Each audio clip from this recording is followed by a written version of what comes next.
Yeah. He's sat Pretty with the strong, computer. We've got Josh Greenfield. Joshua or Josh, would you prefer? It Joshua on depends. Instagram. What day is it? Friday. Friday. We'll go with Josh today. Yeah, do you want to, if people don't know you, Which many don't. do you want to give a bit of an intro? Full name's Joshua Greenfield. I'm a powerlifter. I'm going to say for Great Britain, or not currently for Great Britain. That will happen again. But last year I was a powerlifter for Great Britain. Currently just lost my number one spot in Britain as the number 105 powerlifter in the country.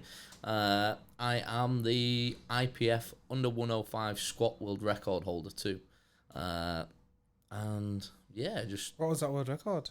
336 kilos. That's that video I showed you. That's insane, man. Yeah. It's actually scary. It makes me feel a bit scared. I couldn't even I start. can't even imagine people that strong. Yeah, so how does one get into the powerlifting game? How? So got into the powerlifting game kind of off the back of a lot of anxiety and depression. Right. Which, got a pretty emotional story that led me into actually powerlifting, which is something that I actually do now. I give motivational speeches about kind of where I've come from and where I am today. It all started around 4 years ago. Right. Where, I kind of, short story, lost a couple of really, really close friends in car accidents. 19 years old, had a daughter who is now nearly 5.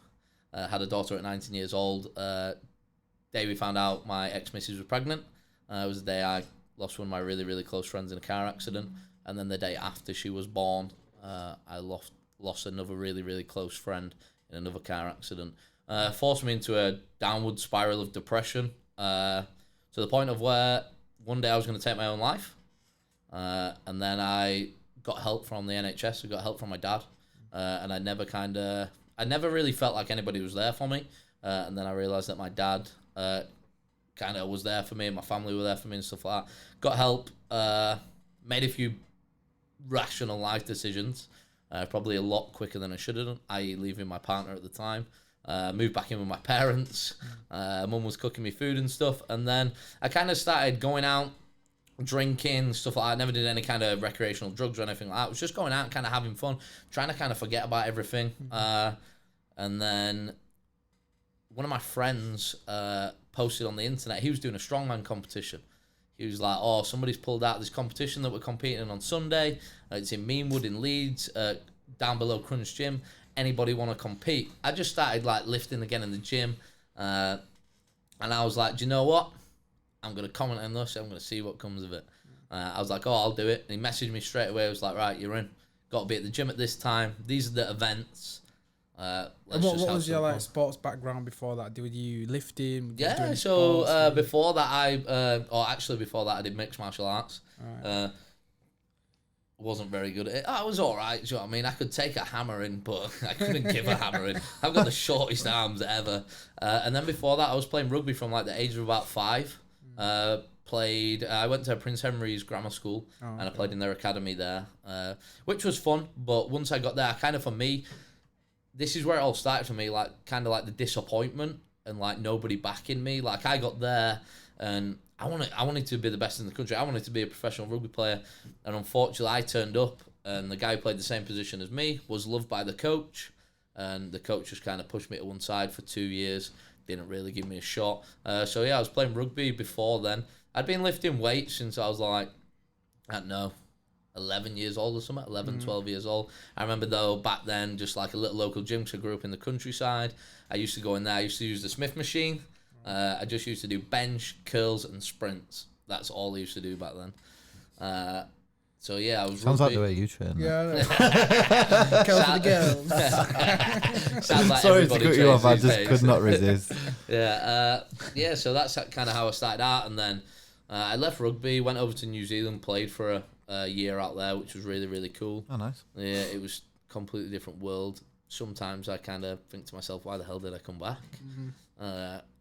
But then I just started doing a bit of Thai boxing with a friend, a little bit of mixed martial arts, and then had a few fights, and then, I don't know, that's kind of when like my life was going downhill at the same time. I was like, do you know what? this isn't for me. So I pulled out of it. And then I entered the strongman comp, turned up, and that day, I remember walking down these stairs. So have you ever been in Crunch Gym? You know where it is? It's in Meanwood. No, I don't know. Like, proper back street, spit and sawdust, like... If the weights stay in one piece, you've had a great session kind of gym. Like, it's one of those places.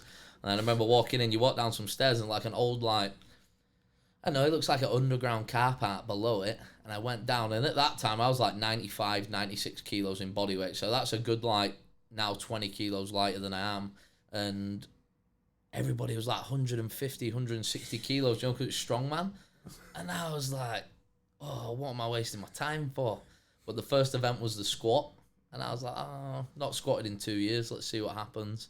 And then they started to up the weight on the squat, and people started to drop out, and I was still having fun, like I was still smoking everyone. And what does it start at? You know, you get there, like, what does the bar start on? What does it... Oh, so that competition was a little bit different. They started at 180 kilos, right? But now powerlifting, you select your opening weights. It's a little bit, it's similar to weightlifting, but we normally make more aggressive jumps in powerlifting, just because there's more room for technical error in weightlifting. So adding 10 kilos can make a massive difference to your technical ability in weightlifting than powerlifting. So powerlifting, we normally make big jumps. So it starts where you want it to start on the squat, bench press, and deadlift in powerlifting.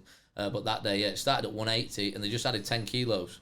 And if you missed it, you got kicked out. Missed it, and that day I ended up squatting. After not squatting for like 2 years, I squatted like 250 kilos. I remember looking back now and like I didn't have a clue about anything. Like I just had a pair of t-shirt. I just had a t-shirt on, a pair of like skins, like thermal shorts. Some dude lent me his belt for 240 and the 250. Didn't have a clue what that belt did. It's like you see everybody wearing the belts these days. He gave me. I was like, "What's this?" He's like, "Trust me, you'll be alright. Take a big deep breath. Push your tummy into it. Feel like there's no on the bar." I remember standing 240 kilos up. He pulled that belt that tight. Couldn't even breathe. Got under the bar, big breath, pushed my tummy out, felt like there was nothing on it. I was like, oh, I'm going to smoke this. Absolutely smoked it, then went up to 250, same again. And then I actually got stuck under 260, and I ditched it, and it ended up hitting me on the back of the head and knocked me out for a little bit. But that's what I mean, it was like proper backstreet, because like, there was one dude stood behind me whilst I was squatting 260 kilos. Like, he ain't gonna catch me. He ain't gonna catch me. He didn't even move when I jumped from under the bar and it hit me. He'd kind of like, you all right? I was like, yeah, don't worry about me, man. I'm cool. But yeah, so that's how we kind of started. And then these guys, when I left that day, I got a message like a few days later from my friend and another guy saying, oh, do you want to come train with us? And they trained at that Crunch Gym, like the local lads. I was like, yeah, cool. And then I turned up, and the guy who owned the gym came up to me. He was like, oh, you should powerlift. I was like, what's powerlifting? He was like, oh, squat, bench press, and deadlift. I was like, I can do them. He was like, good, because I entered you in a competition in 8 weeks. I was like, what? He was like, yeah, I paid for it and everything. And he was like, I've done you like a little program. We'll get you going, and we'll see what you can do. 8 weeks time, turned up, absolutely smoked everyone. Never done anything before. It was it was fun. I enjoyed it, and it's just kind of one of those things. When I first got into it, those dudes kind of cared who I was, if you know what I mean, and they supported me through everything. Like, and what was that from, the support? Where did that come from? Initially seeing the raw talent, or yeah, I don't know, a little bit. I just obviously turned up to this comp. Everyone was so big, and then I ended up beating pretty much everyone in the squat. Those two guys, I came third in the squat, but those dudes were like massive compared to me. And then they just invited me along to train. I think it was a little bit of this kind of saw my mentality a little bit as well. Like, I'd met these dudes for the first time that day, and one of the guys actually is a real good friend of mine, a guy called Dan Bowker. He was a big dude. He ended up squatting 320 kilos that day. And I remember watching him that day and being like, man, that's some serious weight. And he squatted that, and I remember like kind of I'd known him like maybe an hour or so. I remember like getting behind him, like really firing him up, giving him support and stuff like that. And I think they kind of saw that from me and was like, do you know what? This guy would be probably a cool guy to have part of the team. He's very supportive. He looks like he kind of knows what he's doing. And then, yeah, they just invited me along. And then from there on in, it became my life. And literally I made a lot of commitments kind of to be where I am today. But I know from here on in, because there's going to be a lot of changes happening probably the next couple of years, which is going to be pretty, it's it's going to take more commitment than it already has done. So it's like when I first started training, those guys invited me along. I got that into it at the time. I was actually a labourer working for a bricklayer, and I was like 4 weeks into training. I turned up to work one Monday morning, and I was like, the guy that I worked with called Paddy, working on a site down in Beeston, I think it is, just on the main road. Turned up on Monday. I was like, this will be my last 5 days. He was like, what do you mean? I was like, it's affecting my training, man. Like, I'm getting trained at night, and I'm absolutely bad. I can't do it anymore. He was like, but what are you going to do for money? I was like, don't worry, I'll find a job behind a bar. Something like that. And then I got a job behind a bar, and I literally turned up never. So committed to the... Yeah, man. Even from the start, man. I was like 4 weeks in, and I was like, this is what I want to do. Like, it was weird. It was a weird feeling. Like, I loved rugby. I loved fighting. I like the feeling of fighting because, like, not in like a weird way. I'm not like a yob or anything like that. Do you know what I mean? Don't go to the Leeds game and beat people up on a weekend. And it's like, I know it was kind of fighting. I used to like getting punched and kind of being like, oh, you can hit me and I ain't gonna a go. lot of the kind boxers of say that. Not weird. every fighter, but a lot of fighters coming in and like, I like getting whacked. Yeah, We just look at them like, fuck. It's weird. It was one of those things like somebody had hit you. I remember training with some dudes and they'd hit me and I'd like be going, but I'd keep walking forward. I'd be like, they'd throw shots and I'd headbutt hands. And like one of those things. That'd put me off. That would put me right off. What age were you when this guy signed you up for the powerlifting meet? So I was 21. 21. Yeah, so I was 21. And how old are you now? 25. Fucking hell, that's a big, big change. Yeah, I look real old too, eh? I wasn't gonna say anything. I look 52. So it sounds really that was a really big turning point in your life. Yeah, 100%. That one tiny thing that one person did for you, big turning point. Yeah. So after that meeting, what went on from there? You were just like, right, I'm gonna like really dial down and just 100% focus on this. Yeah, now. so I remember when like unfortunately a guy called Paul he passed away last year, New Year's, which is unfortunate. And after he kind of told me that, and I went home to my mum and dad, I was like, Mum, Dad, the guy at the gym's entered me into powerlifting competition. I showed them on the internet. And then actually my mum at that time, she was like, oh, they're really supportive of me anyway, but she was like making me steak and stuff to take to the gym, and I don't know, they were helping me out and they were real supportive. But then it was just like, it was that first competition, man. It was like heroin. Had it once and I wanted it again. Never taken heroin, by the way.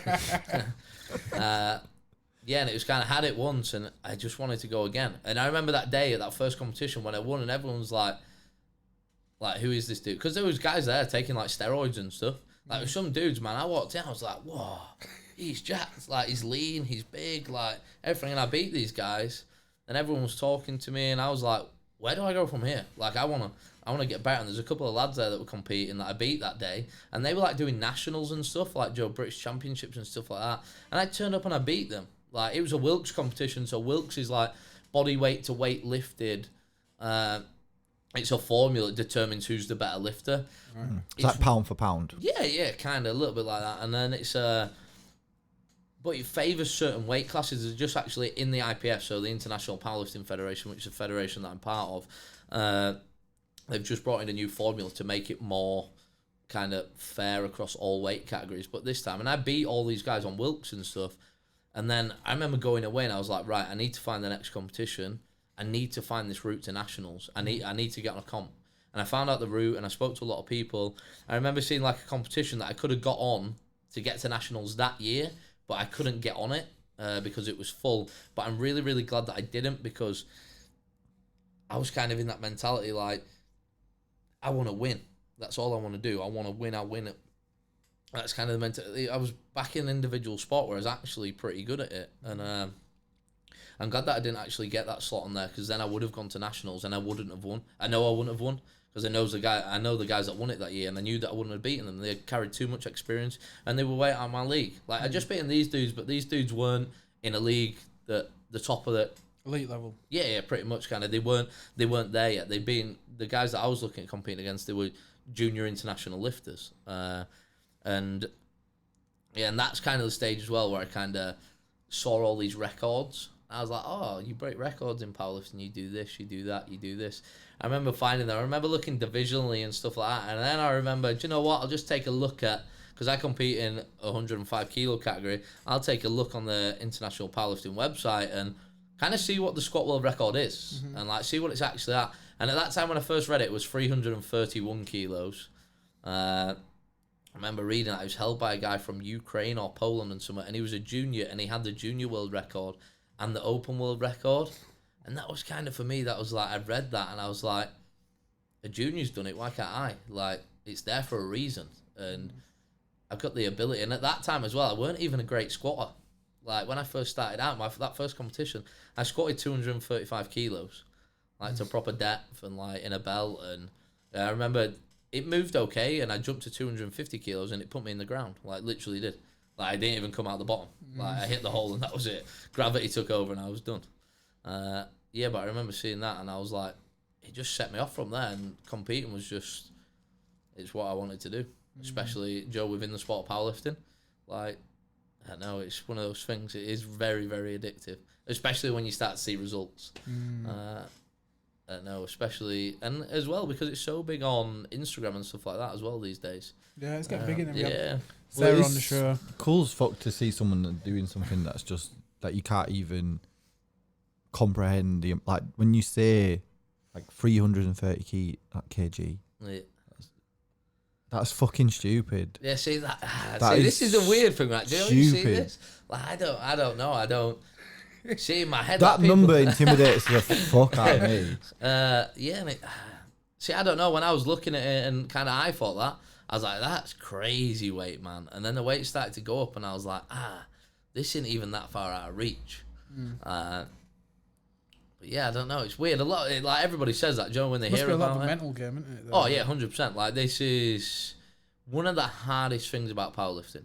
But from where I've been, as in mentally, helps me a lot lifting wise. Like, some days when I get to the gym and I'm just like, shit, today is going to be a tough day. I'm not eating right. I'm not slept right. I'm not as hydrated as I could be. I'm feeling sore. Like today, like little niggle in my hamstring, and like, I don't know, feeling a little bit beaten up. It clicks in my head. I'm like, look where you've been before. Like, you've been rock bottom. Like, absolutely rock bottom. There's no lower. I've not been, like, I've been there. And in my head, it switches. I'm like, this is what I do now. This is all day, every day. I could be sat in an office 9 till 5. Do you know what I mean? And that's not for me. Trust me, if I was in an office 9 till 5, I'd probably have a job for about 5 days. I get the impression you'd be quite like distracting. Oh, 100%. I got the concentration span of like a 4-year-old. Swear down. I coach people at the gym, and I could sometimes, man, they're doing something. I'm just in a world of my own. I'm like, it's like some PTs walk around, Joe, with an iPad and like pen and paper and stuff. I'm like, I can't have that, because then I end up playing a game on my iPad or drawing pictures of them or something. Swear down, it'd be. But yeah, it's one of those things. It's like, it switches for me, especially mentally. Like, this is what you do. You've kind of set yourself up to do this now. So we got to stay with it. And I'm only picking up weights. I'm loading my back. I'm picking up weights. That's all it is to me. I'm like, that mental game, it does come in massively. Like, some days as well. But that's where you can say this. I'm going to say 1%, but it's probably a lot bigger percentage than this if you looked at the whole world population. But this is where you look at the 1% of people that have got it and that don't. Like, you see a lot of people, when it gets tough, they'll give in. And I say this to my clients all the time. Like, I genuinely try, and I'm one of those people where external motivation, i.e. little things like this, written on my water bottle, doubt me if you dare. Like, that to me that means everything. Every time that I drink out that water bottle, I know it's weird, and you know what, people see that and they're probably like, dude's a bit of a freak. But every time I read stuff like that, because a lot of people doubted me when I said I'm going to squat 300 and whatever kilos, they were like, ha, no, you won't. I was like, watch me. Yeah. And it's little things like that. And I try and explain to my clients, like, I don't know, say 1% of the people that walk through the gym door that we train at, like, the 99% of people give in when it gets tough. And for when you take that step above, like, I've seen you've had Jack Bateson and stuff on here. I know Jack, I went to school with Jack. And like, it's different mentalities. Like, people like that, they just, yeah, like, we've seen that as well. It's weird as well, because you don't even get they don't even really have to say it to you. Like, but I found, like, when we sat there with the first time we sat with Josh Warrington, he had that.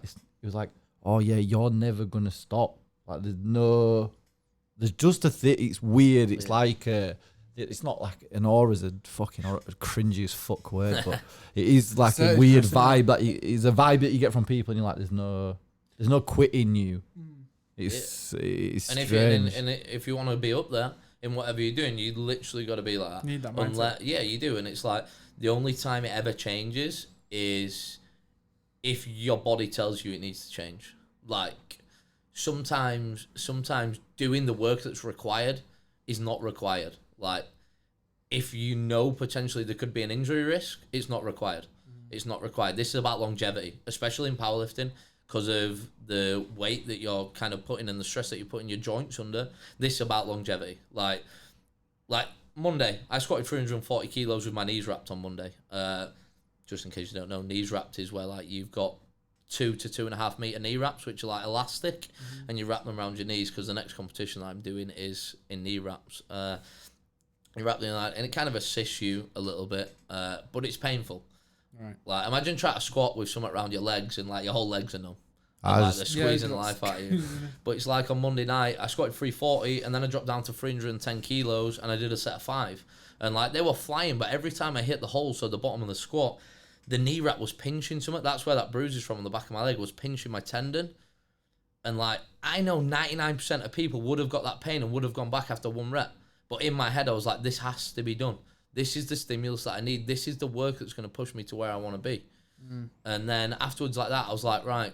I sat down with a friend of mine who's also an elite level in powerlifting, and he was like, do you need, because I had 2 back off sets at 290, he was like, do you need to do them? I was like, no.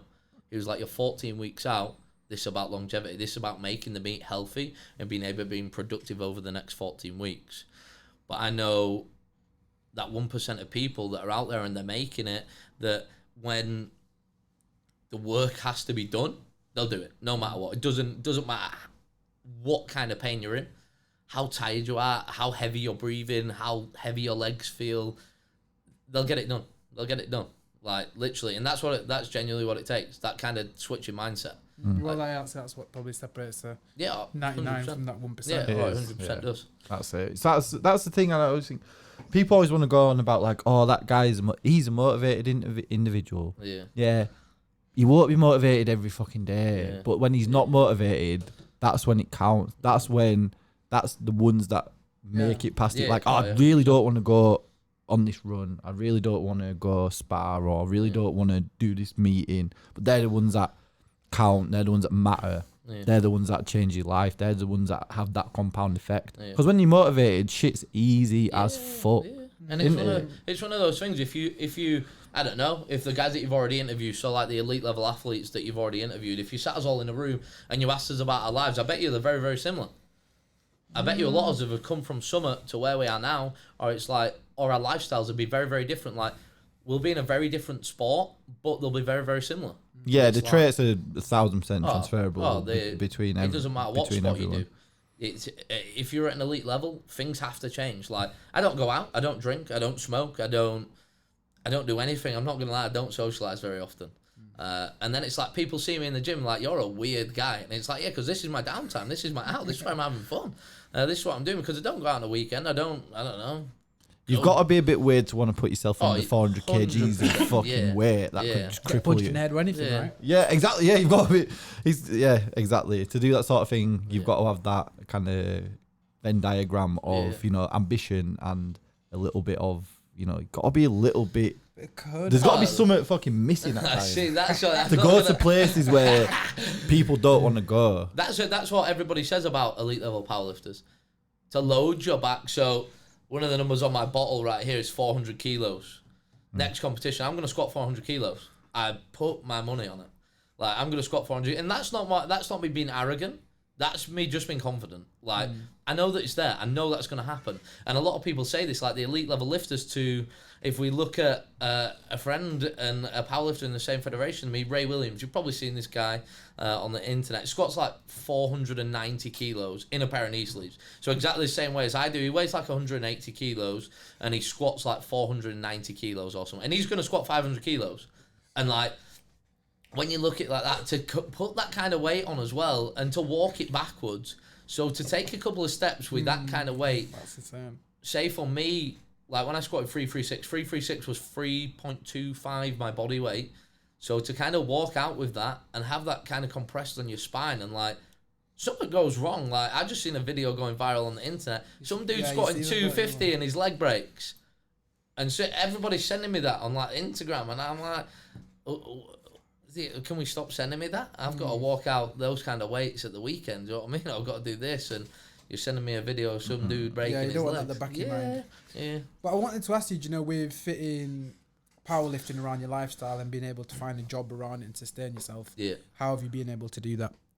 Just made powerlifting my life. Yeah? That was literally it. Like, I make a joke about this, and me and my best friend Owen, like literally, we look like twins. We act the same. We do everything together, except from he has a normal job.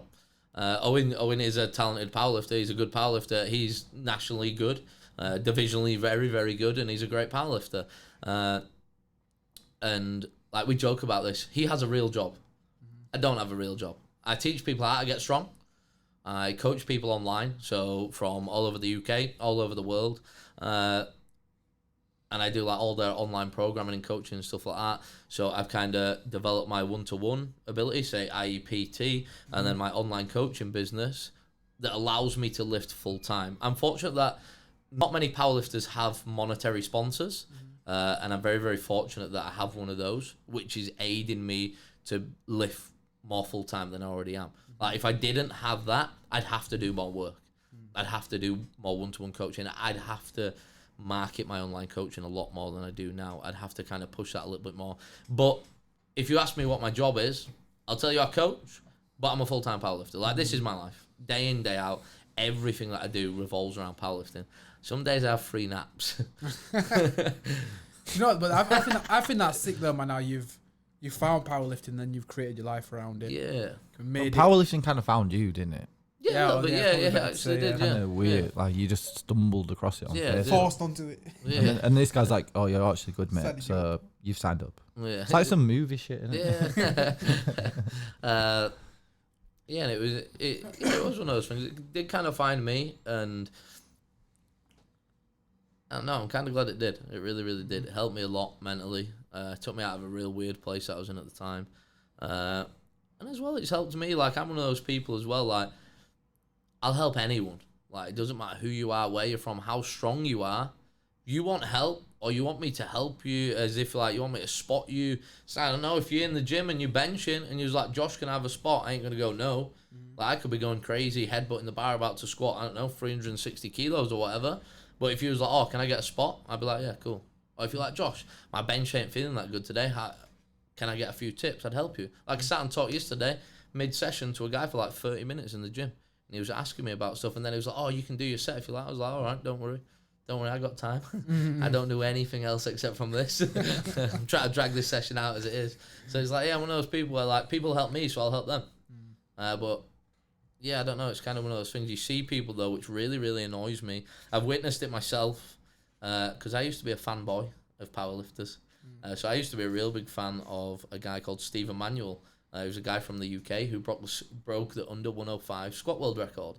And this was one of the things that really stemmed me to break the squat world record. Was I used to like joke in the gym. Like I'm like the joker of the group. Like I try and have fun. I try to keep everybody smiling. Like we joke about when I get home, I sit in my bedroom and I cry because I've had a hard day of entertaining everybody all day. And like we used to joke about stuff. I used to like in the gym, I'd be like pretending to call him out. I'd be like, oh, I'm gonna out squat Steve Emanuel one day. I was like, I'm gonna smoke it. I'm gonna take his British squat world record. I'm gonna do this. I'm gonna do that. And then the lads were like, oh, I'm going to tag him on Instagram. I was like, no, you won't. I'd literally left the gym and they tagged him on Instagram in my video. It was like, Josh was saying tonight that he's going to out-squat you. And he commented on there saying, oh, I won't hold my breath. And I was like, man, you just wound me up. You just turned it one more time. They're letting me loose. I'm about to go get it, man. And yeah, it was one of those things. It was like little things like that. It's like, I don't know, I've seen people at the higher level in powerlifting, like kind of using it as like a hierarchy, and I don't like that at all. Like I'm no better than anybody else in that gym. To me, I use this thing at the moment. Like if you're in the gym, like people find it really weird. Like I'll mess up, I make it like I'm joking, but I'll bark. I know that sounds really weird. He's looking at me like, what? Why? If I saw you in the gym barking, I'd be texting you like there's some fucking guy in my gym barking. So I was like, I'm leaving Pure Gym forever now. Yeah. I'm done. Trust me, you never catch me in a Pure Gym. Budgets, one of the things, just become a real good powerlifter and you don't have to pay gym membership. That's how it rocks as well. Really? Get rid of it. Yeah, get rid of the budget. Oh, you just work in the gym and you get it for free. But yeah, one of the things, so the barking in the gym, I know it's real weird and you'll probably be like, whoa, there's some big ginger dude boosting around the gym, barking. He looks like Can you give us a bark? So it is a little bit. Am I allowed to do it loud? No, I won't do it too loud. Yeah, but we've got the headphones on. It's a little bit feeble. So the bark is like, and like that's really, really weird. But that it's genuinely like that. Yeah, like sometimes I get a little bit more aggressive, depends. But I'm only like, when I'm doing it, like I'm messing about. But in here, in my head, I am deadly serious because that bark is like the runt of the pack. It's like a little dog, it's like a little feeble dog, and it's the runt of the pack. And what does the runt of the pack have to do? He has to work harder than everybody else to survive and to get to where he wants to be. And I know now you was thinking, what a dickhead. And I was thinking, this guy, he's ready to go to the gym. You'll see him in Pure Gym barking. See on the internet, somebody will video your gym fails. Guy barking at the squat rack. Now you won't catch me in squat rack. Yeah, so that's one of those things. It's like, yeah, I don't look at myself any differently to anybody else that's in there. Like, you could be benching 10 kilos. I could be benching, I would say 200 kilos, but I don't bench 200 kilos. I could be up there, doing what I'm doing. But if somebody wants help, they want guidance, they want support, they want a spot, they want whatever it is. By the way, don't everybody be turning up at Graft House Gym down on Kirkstall Road asking for a spot and advice and guidance. Yeah, but I give them it. Like, I ain't gonna be like, oh, I'm just Greenfield, I hold the squat world record, because to 99% of the population, that doesn't mean anything, especially the women. The women don't give a shit about that. Yeah, and it's one of those things, like, I don't look at myself as any better than anybody else that's in there. No, like that. One thing I wanted to touch on, you mentioned at the start of the podcast, sort of dealing with mental health. Yeah. Going through a bit of a dark time. Yeah. And you said you got some help from your dad in the NHS. Yeah, man, yeah. So a lot of people dog the NHS. Like, it's good to hear that you were able to get some help from them. And what did that look like? So the help kind of the situation that I was in at the time, I was just like severely depressed. I had some real I don't know, back then, I got a little bit of social anxiety now. It may not seem like it because I can talk shit for days.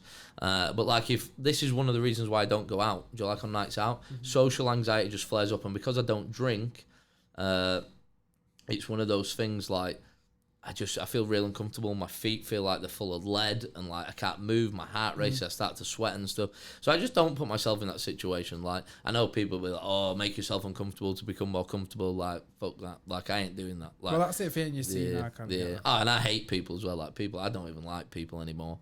So I was kind of like in a real bad place. And the thing for me is like, yeah, I got to a point where I'd planned it. I was gonna take my own life because I didn't want to be here anymore. I was in a really, really bad place. Like, I'd lost two very, very close friends. You have like friends growing up. Like, you walk in their house and like their parents don't even bat an eyelid. You walk in their house and you like sit down at the table. They're about to have tea and like it's just like you're supposed to be there. And these two guys were like that to me. They weren't friends. They were brothers to me. So one died the morning we found out my ex-partner was pregnant, and so to me that was like a little bit of a life for a life. And then the day after my daughter Rosie was born, I got a phone call again and was like, oh, Andy's died. And I was like, and it just kind of sent me into a downward spiral. And then like my ex-partner saw a change in me that day. I was like real happy. I know this might sound weird, but I was real happy. But in my head, I was like, this is going to end. This pain's going to stop. It's literally going to stop today. And I actually worked in a petrol station at Armley. And I was going to go work. I worked 10 o'clock at night till 6 a.m. in the morning. I was going to go work, and if you work in a petrol station, you got a little lock on the door. I was going to lock myself in. I was just going to stop it all. And she saw a change in me that day, and she rang my dad, and were like, "Oh, will you come over? Something's different." I remember being upstairs. I was putting my socks on, ready to go to work, and my dad walked in the room, and I was like, "Somebody gives a shit about me. Like, I don't need to do this." And he just sat there and he just held me. Big hairy dude with his little. My dad's tiny, by the way, like 5'2", like 8 stone in body weight. It's like a female. And he just sat there and he just held me, and it was just kind of, I know that sounds real weird and emotional, but it was like, and then they took me to the hospital, and the NHS, they did that night, I'm not gonna lie, that night they did a lot for me. Like they got stuff out of me that I wouldn't tell anybody. Like the closest people to me, I wouldn't speak to them, and they really, really helped me that night. And they kind of opened my eyes to a lot of different options that were gonna help me, and I don't know, it kind of like, it aided me, and they stayed in contact for a little bit, and then for some reason, me and the NHS just lost contact, but I was kind of getting better at the time, so in my head, I was like, I've got this, I'll be okay, I don't especially need them right now, and in my head as well, I'm one of those people that like, I was getting better, I was like, I don't want to waste anybody's time. I know that I probably wasn't wasting anybody's time, but I was like, you know what, we've kind of slipped out of contact, but I'm getting better, they've done their job for me, I'll let them do their own thing. I'll let them help somebody else. I've got this from here on in. It got a little bit worse before it really started to get better, i.e. when I found powerlifting, but then from there on. But that night, when they took me to the hospital, they took me to some, like, around the back of St. James's. There was, like, this room, like this building, and I was in this room, and 3 people just out of nowhere appeared, and they sat me down, they talked to me, and, yeah, they just found out everything, and they give me options to help. I got offered, I'm not going to lie, quite a few times I got offered medication. Always turned it down. This is the one thing about mental health these days. I've spoke to a few people that are taking medication for mental health, and I always try and, this might sound bad, I always try and steer them away from it because I've been offered it, and I've overcome it, or most of it, by myself. Like, I didn't take any medication ever. I didn't want to rely on it. I didn't want to rely on something that, if it was taken away, I'd just be back to square one. Yeah, well, I've got some friends and people that have been on it. A lot of them become kind of dependent. After that, so. And I think that as well, I'd seen somebody, like, beforehand, like, relying on it, and this person, when they wouldn't take the medication, they were crazy. Like, they were just a completely different person, and I didn't want that to happen to me. So yeah, I did turn down medication every time it was offered to me, but I didn't feel like they were offering me to just kind of like push me off. They were offering me to help me, but yeah, I just always turn that down. But I do know a lot of people take it, but yeah, if you are gonna be offered it, I'd probably say try and maybe make a little bit of progress by yourself before you do jump that way. And you can, I know it is achievable. I've been there, I've done that. I got the T-shirt, and I'm happy that I didn't kind of take the medication when it was offered to me. But they were helpful. NHS were really, really good. They were. Yeah, I think that's it. And why do you think it is that you opened up to people that you didn't know rather than people around you? Probably. Because I think that's the biggest thing. Like, I don't want to tell so and so because I care about what they think about me, and then but then talk to someone that you don't know. Yeah. It's like, I don't know who the fuck these people. These persons doesn't really matter. I might not see them again. Yeah, see, I've always had that kind of outlook.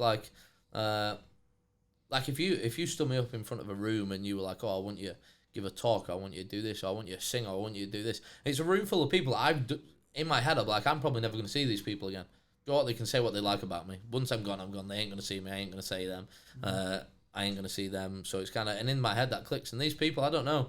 It was just like, because it was my dad, and I've had a relationship with my dad, but my mum and dad split up when I was young. We moved away to the countryside. My dad moved on, he married who now I call my mum.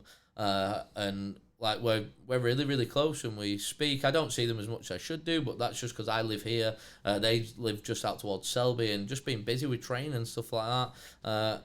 And it's one of those things. It's like,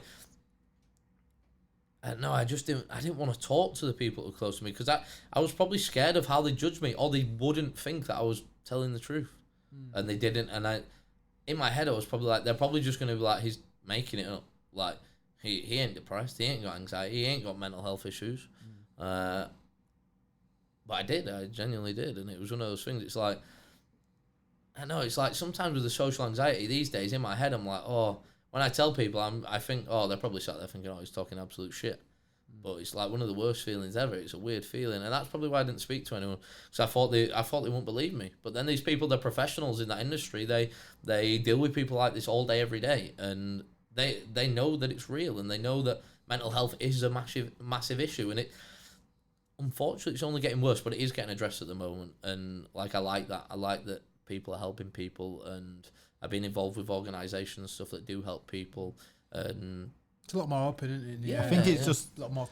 It's probably, do you know what? My opinion is it's probably not worse. It's just now people talk about it openly, and it's just the light is just shone on the whole situation, and that's all it is. It used to just be a few people like, oh my god, he's got mental health.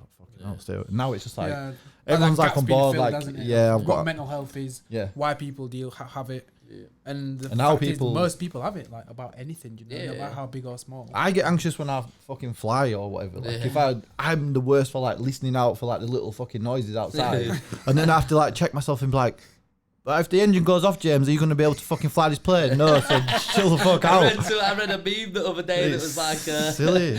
I've been allocated in the seat of the emergency door in a plane, and I just sneezed and nobody blessed me, and then it was like, hope this plane doesn't crash, because I ain't helping nobody now. I'm getting myself out here, and that's it. Yeah. Can you imagine that'd be you? Do you know what I mean? Well, do you know what I shouldn't really say, but I came back from holiday the other day, and there's a fucking lady sat in. She won't be listening to this anyway. And she was really fucking big, like huge.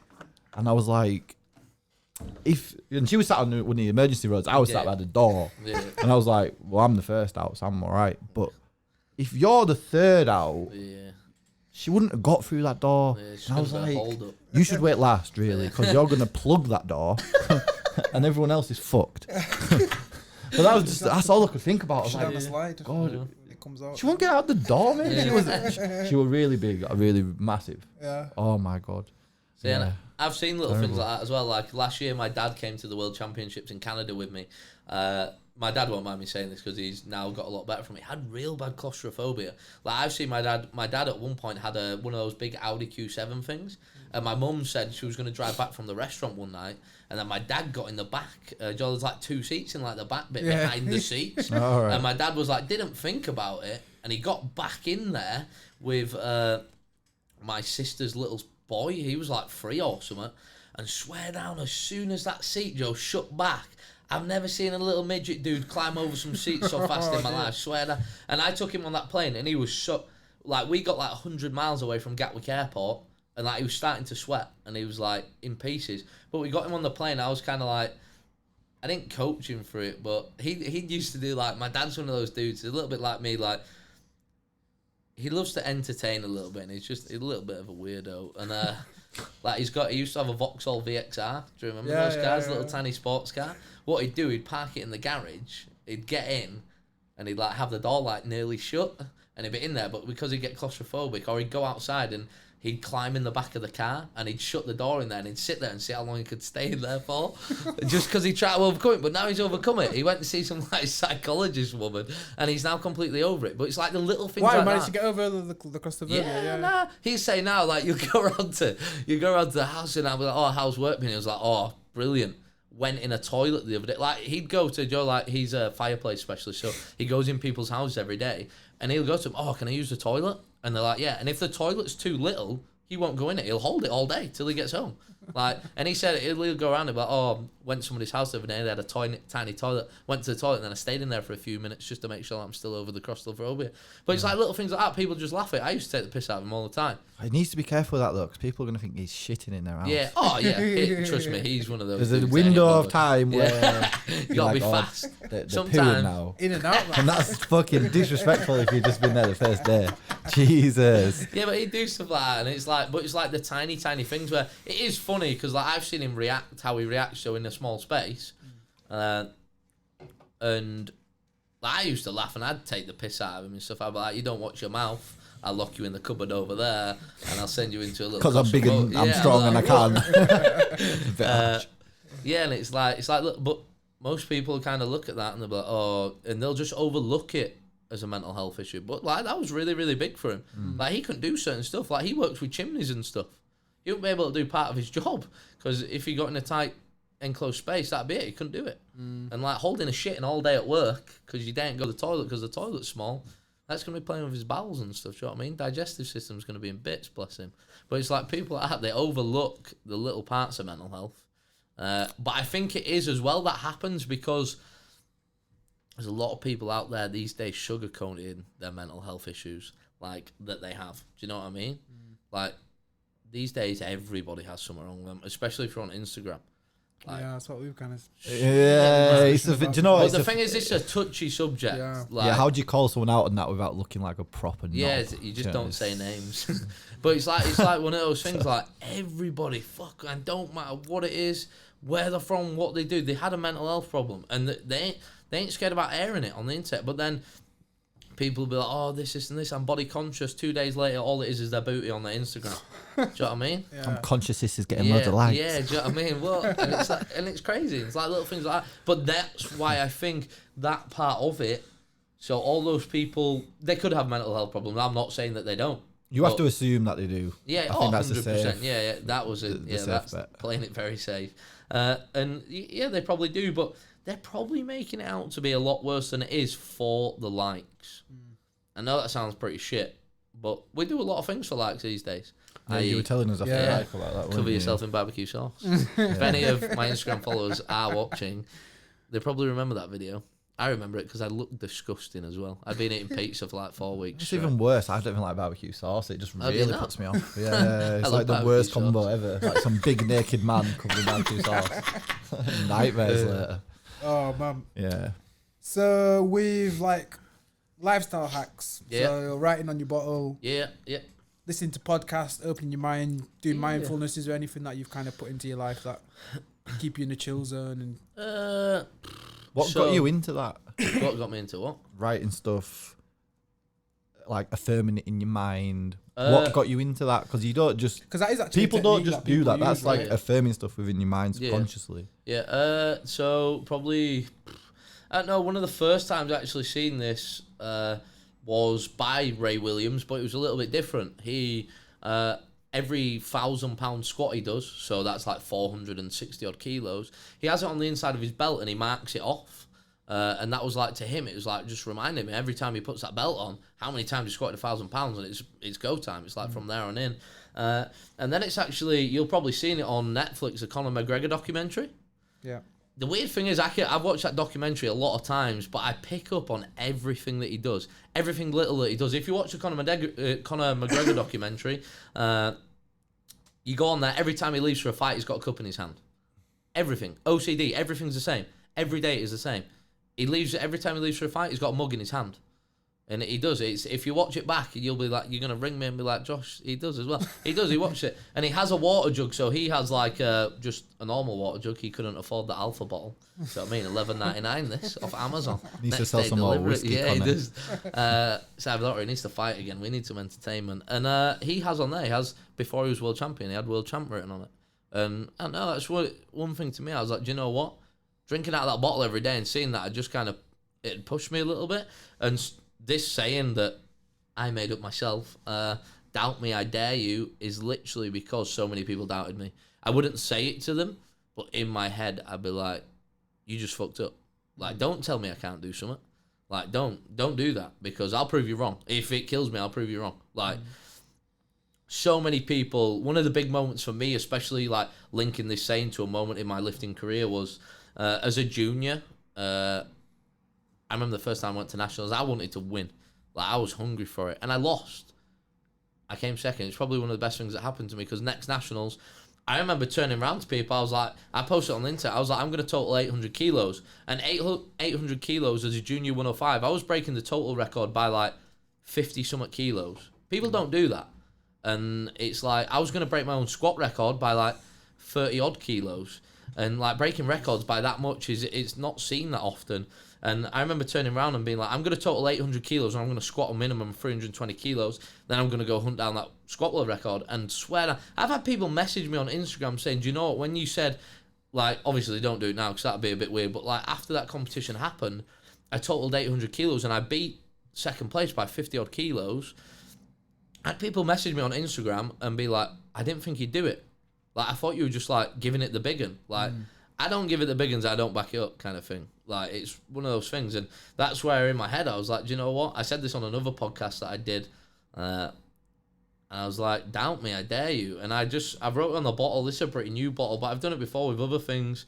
And I write it on there, and just every time I carry that everywhere with me now. And it just, self-mantra. Yeah, it just kind of reminds me. I'm one of those people that I listen to a lot of motivational speeches. I love like Inky Johnson and stuff like that, like Eric Thomas. Like that shit, man, gets to me. Like I can listen to that all day, every day. Like, and it's one of those things. I won't go home though, and I won't like sit there and listen to motivational speech and stuff, because I try and I've always got lifting on the mind, but when I'm at home, I try and kind of avoid being motivated, if you know what I mean. Like I'm always motivated, but that's my time away from being like, do you know what, this is go time, because you got to have that little bit of downtime, because you just send yourself insane. And I've seen lifters do that, do you know what I mean, where like, don't matter, they'll be in the gym listening to motivational speeches, podcasts, and then they get home, they'll do the same thing, and they're always in this trap mind. But it kind of puts you in a mind where if you ain't doing everything at 100% all day, every day, you ain't making progress. And it's not about that. Because especially when you're lifting any elite sport, you're here for the long run. You're not here for 5, 10, 12 weeks, you know what I mean? It's not about that. So yeah, kind of the writing stuff on my bottle. So I have that saying up the side, and then I have, so my next competition, I have my meet goals across the top of there. So I want to squat 400, I want to bench 190, and I want to deadlift 325. And I'll win with that. And I'm going to take something. So there's $2,000 on the line for that competition as well. I hope I'll win with that. I'm giving it the bigger now. And if anybody's watching that's competing out, they're probably like, I'm going to absolutely smoke you now you said that. But I like that. There's no champions without great competitors, right? Yeah. So I don't know. I just seen it on the Conor McGregor documentary. I witnessed Ray with the 1,000-pound squats in his belt. And I like it. It's just, I think that's me. I think it's what I do. It's like what I'm about. I'm one of those people, like you asked me for a bit of advice. A guy came up to me in the gym the other day. He was asking me for some nutritional advice. I turned all Eric Thomas mode. I was like fucking screaming at him in the gym. I was like, you will make your meals. Like, this is your lifestyle now. This is what you want to change your body. You got to do this, this, and this. Change the way you are. And he was like, oh, what the fuck? He didn't even say bye when he left the gym, because he was like, oh, I don't want him to shout at me again. But it's like, I don't know. It's one of those things, like, if I say I'm going to do something, I got to do it. And just this little thing just reminds me why I'm doing it every day. Like, remember why. Remember why I got out of bed. And I'm in the gym. And I'm putting this bar on my back and I feel like shit. And especially when I'm dieting. Like, I struggle dieting. As you can tell, I'm not in the greatest shape. But yeah, I struggle dieting. And it's like little things like just reminding myself every day. Like, I have a whiteboard at home. That says remember why on it. It says remember why, and just kind of enjoy the process. And that remember why to me is like, I see it every time I get up, and I'm like, right, remember why I'm going downstairs, I'm about to eat some burgers and rice at fucking 6 a.m. or 8:30 in the morning or 10 a.m. Do you know what I mean? I think that's great advice for anyone, because it's so, we were literally just chatting about something similar when we were just getting a coffee before coming here, and it was just like sometimes you need somebody that's going to just capture your attention for maybe 2 or 3 seconds to get you out of that, because otherwise you're just going a bit of autopilot and you don't really see autopilot gets the bigger worse, picture, and your vision gets fucking smaller. So you just need that, like, But I think it hits home harder for me as well, because I do work with people every day who come in and they're like, oh, I want to change the way I look, I want to lose this much weight, I want to do this, I want to do that, I want to do this. They can't even stick to a diet. Do you know what I mean? They can't even be in a calorific deficit. And that to me is like, shit, so weak in the head. Failing yourself, but you're saying you want to do something kind of. Yeah, it's like one of my good clients, I've been coaching her now for a long time. She's like, she'd love me saying this. I'm going to be very vague when I say she's one of the best doctors in the UK. She is doing incredible things. Like, she's unreal at what she does. She's a kidney specialist. And I try to remind her, I was like, think about that mindset you were in when you were at university and you were trying to accomplish being a doctor, trying to get to where you are today. She wants to become a consultant, and she's like, oh, I'm working this hard, this, and this. I'm like, can we carry that mindset into the gym? Turn up, get it done, get home. You use the same mindset at home while you try to do your work, or where you try to save people's lives and stuff. Why can't you use that in the gym? And it just doesn't switch in there. Just completely different for her. And it's like, it's the little things like that where like sometimes I don't understand. People are so motivated in one area, but they won't be in another. But then I can kind of refer to that because when it comes to work, I'm lazy, man. Because I'm like, I just want to lift weights. I want to go nap and eat and stuff. But then when I have to be, where people are like, you ain't motivated for work, I'll get my shit together. I'll have like 2 real good days. I'll be like proactive and like I'll pay attention and stuff like that. And then I die off after about 2 days. But then I think in this day and age, people you have to be smart and it's different, and people have to find their own lifestyle, what works for them. You know, powerlifting, that's your job, and that it is what it is. Yeah, that's it. You do have to find your own. You have to just understand yourself. Like you understand yourself, don't you? Yeah. Like you know when you're gonna slack off. You know when you're gonna work hard, and that's what people need really, is because otherwise, you know, you just beat yourself up by comparing yourself to this guy who's saying who's the fucking annoying guy on Instagram? Grant Cardone or Gary V's the fucking worst. He's motivational and he's rich as fuck, but you don't need someone like, I get up at 4 a.m. and I do this and like. I read something the other day about this 4 a.m. shit. Like a guy, a bodybuilder / powerlifter from America. He's like, I used to get up at 4 a.m. or 5 hours sleep, do this and this. And I'm like, hell no, I took 3 naps a day.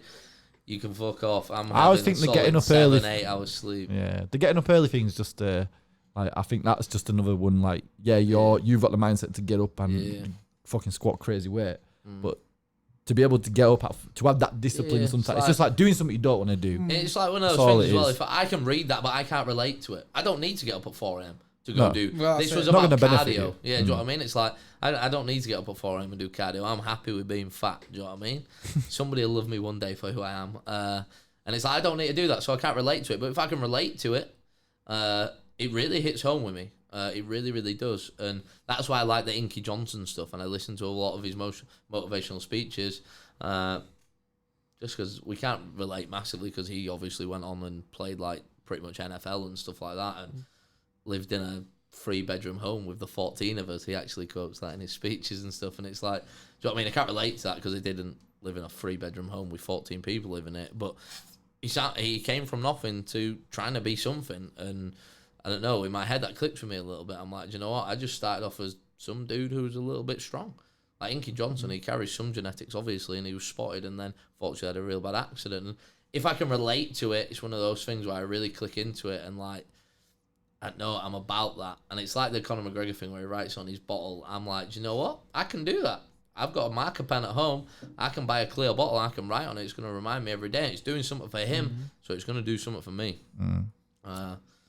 Yeah, but having goals, that's it. Yeah, growth is. I think it was. I've seen a Joe Rogan thing the other day. Not today. It must have been his most recent podcast, but it's like a clip, and it's basically saying like things won't make you happy, goals make you happy. Yeah. Like being out there and doing stuff, have something to work towards. That'll change your life. That'll make you. He was saying like, you buy something, you think, this is the thing I want to buy, or this is the thing I want to do, and then you do it. You're like, thinking about the next fucking thing. And it's like, that's the way it should be. But as long as you're using things as like markers to get there, because weight is infinite. You'll never lift all the weight in the world. Shit. It's impossible. Are you underestimating me? This out, we're gonna put you under. I was gonna say, let's put you under Julian's car, but then that's probably a warm up or some shit.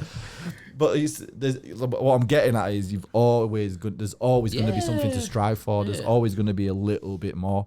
But the other thing I wanted to say to ask is, and it's been a topic on the podcast recently, or in recent episodes, is drugs in sport. So talk to us about drugs in sport in powerlifting. Yeah, man. Yeah, I was unfortunate in 2017. This was my first real. So IPF, which is the international federation that we're a part of, is a drug testing federation. I've been tested multiple times for PEDs, performance enhancing drugs.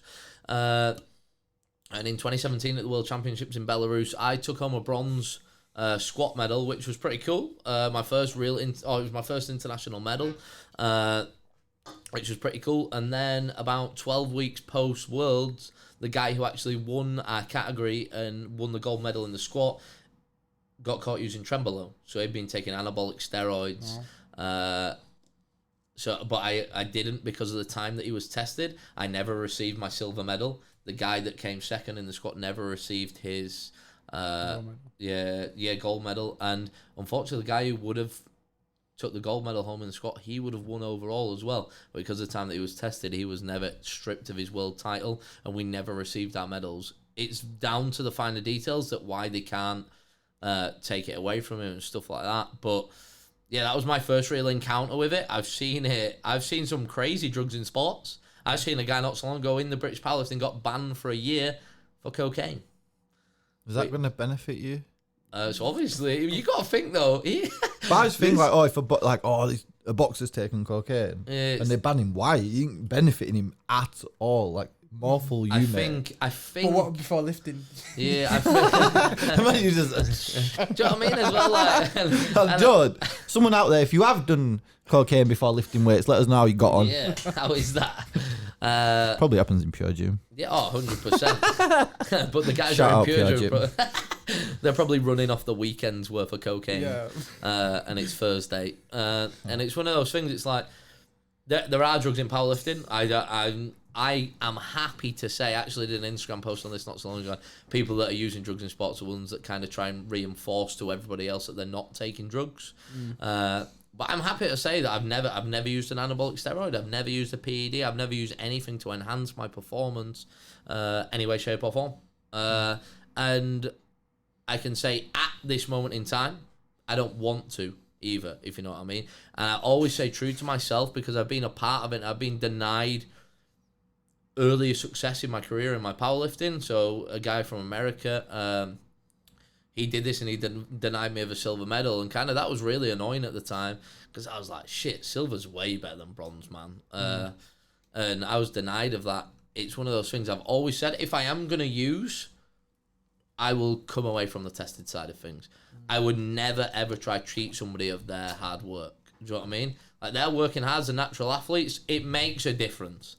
If you sit there and you tell me it don't make a difference, you're on crack. Yeah. Like, people say that though. People are like, oh, didn't do too much. Like, if you look at the weightlift, I'll happily say this guy's name, Sonny Webster. He's a dick, by the way. He got caught. He was the Olympian that went to Rio 2016, and then he got banned for using SARMs. SARMs are a hormone regulator, and they help direct carbs and stuff like directly into the muscle.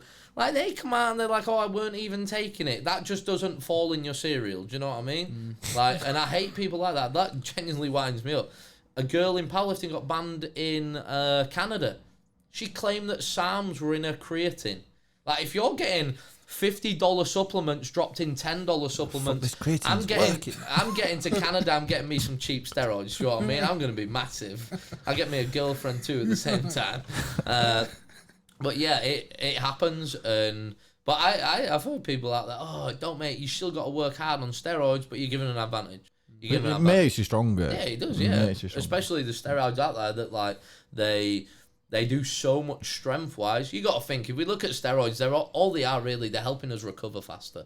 And if we look at steroids, imagine being able to go balls out at 7 a.m. in the morning, and then because you're using anabolic steroids, you're recovering quicker. You can do the same thing at night time. So basically, I'm able to do double the work and recover double as fast. Like, you're going to make bigger gains than me. Like, you're going to have, but you're also going to have side effects and shit like spotty back and little penis. I already got a little penis though. And you know, and like, it's one of those things. It is like, I've seen it happen. I've seen multiple people banned, but it's like crazy stuff like cocaine. Got banned for a year for using cocaine. That's hilarious. Cocaine is in your system for like a max of 72 hours. He was hitting it hard leading up to that comp. Do you know what I mean? Bit of a legend as well. Yeah, 100%. He don't give a fuck. Normally, if you get banned in British powerlifting, there's a Facebook group with like 6,000 people on Facebook in it. If your name gets emailed out and you've been banned, you get roasted. People, they put it straight in there because everybody gets this email and nobody holds back. Like everybody says, this guy was like, they were making memes about him and everything. He's legit famous in our powerlifting world. But yeah, I've seen a lot of people. I've spoke to a lot of people, like powerlifting, and then they come out, and I was actually tested at the 2018 championships, British Championships, and a guy was in the room getting tested at the same time as me, And I looked at my best friend Owen, who I spoke about earlier, he handled me that day, and I took him in the room so he can declare that all the information was kind of make sure everything was right and I wasn't being cheated and none of the numbers were cheated, to make sure that my test was legit. And this guy was in the room with us at the same time, and I looked at Owen, I was like, he's using. You could tell he was using. It came out like 8 weeks later when the test came back, and he got caught. He was using Trenbolone as well. And people are fucking idiots as well, because I've seen online that someone, like an interviewer asked the Mountain from Game of Thrones, like, do you use steroids? And he's just like, no shit. It's like, I say he basically admitted it, and it was like, look at the fucking size of it. Yeah, it's like, you think that's normal?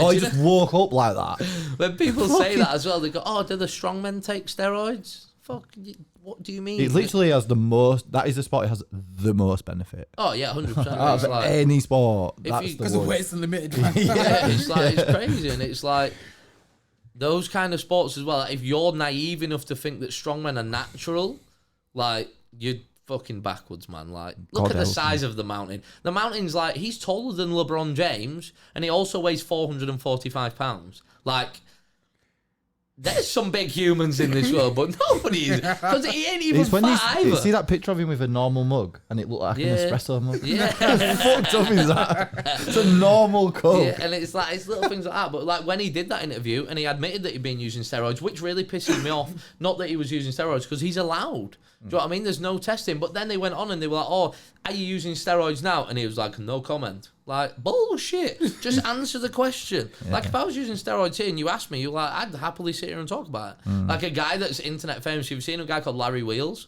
He's like mixed-race black dude, like absolutely crazy, like slams his belt about and shit. And he's literally gone viral on Instagram. And then he was competing at Europe's Strongest Man. He's from America. Oh, Joe, with all the strong men. But literally because he got strong and he started doing all this mad shit on Instagram. But one of the big ways where he went famous was he admitted to everybody on a YouTube video what steroids he was taking. Everyone's like, oh, I like that, you're honest. Where the Mountain, he was like, yes, I've been using steroids. And then they're like, you're still using it? He was like, no comment. Like, bullshit, man. Look at the size. Like, he'd say no if you weren't, right? So you are on it. That's he's got arms the size of my torso and I'm fat. Do you know what I mean? Like, it's not even funny. Like, that dude, I've seen that dude in real life, and he's like when we went to watch at the arena, the strongman, and like, he's fucking miles away, but looks like he's stood next to you. Do you know what I mean? And then people are like, oh, does he take steroids? Yes, he probably takes every steroid. He takes all the steroids. Yeah. What steroids you on? Every steroid. Yeah, people don't have a good concept of the whole. If you're not around it, though, I think it's hard. Yeah. People want to believe But people can be a bit superhuman. There's a lot of myth in it. People think that taking it turns you crazy. Yeah. You know, that's just, it's like the small penis thing. Yeah. Does it actually make your penis small? Yeah, and it's like, there are that stuff like roid rage. Like, they do say that, like, if you take steroids and you are a bit of a crazy person, well, it's on your personality as well, right? Yeah, it's going to make you worse. But then if, like, I know a dude who was like, he was known to be real emotional. He used to train at a gym that he used to train at, and he was real open about the steroids that he was on and stuff like that. And he was like one of those dudes where, like, I'm a little bit the same to this. If people like watching something that probably you shouldn't cry at on the TV, like Emmerdale, when he was using certain steroids, like, he'd cry at like a puppy advert on the TV and stuff. Like, and he'd just be more emotional than normal. But that's how he was anyway. Like, normally he'd cry at like the start of Emmerdale, but do you know what I mean? It, like, the adverts would be finishing, he'd be tearing up because it's coming on and stuff. And he just said it. Mike Parr fan. Shout out Mike Parr. And it just, you know, it just made him a little bit more of who he actually was. But then as well, I actually watched. Have you ever seen the CrossFit documentaries on Netflix? Yeah. I love watching those. Yeah, no, this is a little bit gay. I cry at the end of the CrossFit documentaries. What? Because it's over. Yeah, a little bit. Yeah, I love CrossFit. And it's like at the end where Tia Toomey, she thinks that she's being beat by Cara Webb, and her husband gets emotional and stuff like that. I don't know. That to me hits me in the throat. I don't know why, and I'm like trying to hold back and stuff. But like, why are you laughing at that? Horrible bastard. No. Yeah, and it's like I was like, he's still laughing. What the fuck? And like it's like when people do take steroids and you are trying to cheat somebody out of a medal, or you are trying to beat somebody and you are using steroids in a tested sport. Like, excuse my language, but fuck you. Like. Yeah. Do you know what? It's even more embarrassing. Like, if I beat somebody now who's on steroids, I'd be like, you're a joke. Like one of the guys that got caught at British Powerlifting Championship 2018, awkward for him. He got caught using steroids and he came like 10th. Like, dude, that's embarrassing, man. Like, and if you are going to use steroids and you're going to compete against me and you want to play that game, I'm happy to go along. Do you know what I mean? But it just gets more embarrassing. It just, fuck you. You look ridiculous. And when you get caught, you just look like more of a dickhead. And that's why I don't really like it as well. Do you know what I mean? It's because, like, people are out there grafting, and I know how hard it is to get naturally strong. And then somebody out there that's trying to kind of take your thunder away when you're out there busting your balls, but they've got a little way of cheating. It's just like, yeah, I'm not down for that.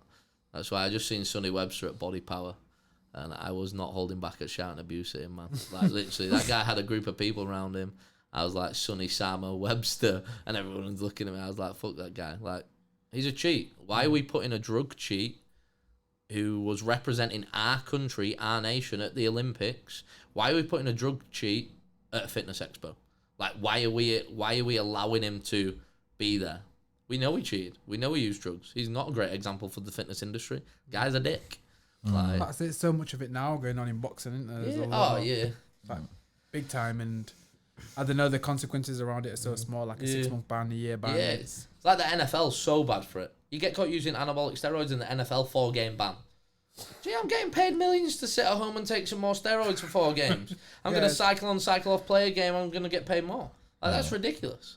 The size of them fuckers. I know, do you know what I mean?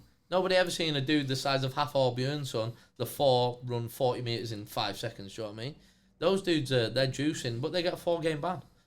Like, and they're getting paid. It's like they're not going to be like, oh, we're stopping your wages for 4 weeks. Sit at home for 4 weeks. Dude, I'd be using steroids all the time. I'd be like, ban me. I'd be taking my own drug tests. I'd be like, oh, look, it came up positive again. Like, it's crazy. But then that's a bad thing because it just kind of, it's supposed to be tested, but that's not tested. Like, that isn't tested. It's like when you look at drugs in sport and you look at some of the testing processes. Polygraph test. Have you ever heard of a polygraph test? Yeah. Basically a lie detector test. But in my head, when you believe you're something, when you're not lying about it if you believe it, right? It's like if I told you something and I didn't tell you any different, you wouldn't know. And if I did a polygraph test on you to find out if you were taking steroids, but you didn't know it was a steroid, or you'd convince yourself that much that you weren't on steroids, that's not a way of testing somebody. Do you know what I mean? And I hate when people claim that, oh, I did a polygraph test. Bullshit. Do you know what I mean? Like, that ain't a way of testing. I want some physical test. Like, I want you to piss in a pot or give me some blood or something like that. So yeah, when it comes out of stuff like that, it's like it has to be done properly. Like, if you're claiming to be natural and you're like superhuman, and then you turn around and you're like, oh, I've done a polygraph test, like, get the fuck out of here. That's not a test. No, it's like Jeremy Kyle. Do you know what I mean? But yeah. But there's so many of them in there. So many. Every sport. I don't give a shit what sport it is. There's drugs in every sport. Boxing, football, cricket. Like, some of the crazy stuff. Yeah, well, that's people try to get an edge, don't they? Yeah, that's it. Big time. That's it. There's too much money to be made now. Yeah, that's it. That's what it is. Except from in powerlifting. Shit, I'm broke as fuck, man. I swear down. Boom. Well, Josh, man, thanks for coming in. If people want to check you out, thank you for having me. They want to find your page, where can they go? My Instagram, Josh. It's like powerlifter, but spelled a little bit funny, so we say it like this: Josh Palifter. Josh Palifter. I just started up a YouTube channel, which is pretty cool. I'm not bothered about subscribers or views at the moment. I'm just trying to get content out there. I'm just being myself. Yeah, so YouTube, it's just literally my name, Josh Greenfield. My Instagram, and then I don't know. You want to add me on Facebook? No, don't add me on Facebook. That gets a bit weird. Just Instagram, YouTube. Check me out on that. There you go. Thanks for coming in. No, thank you for having me. Cheers, man. Cheers, guys.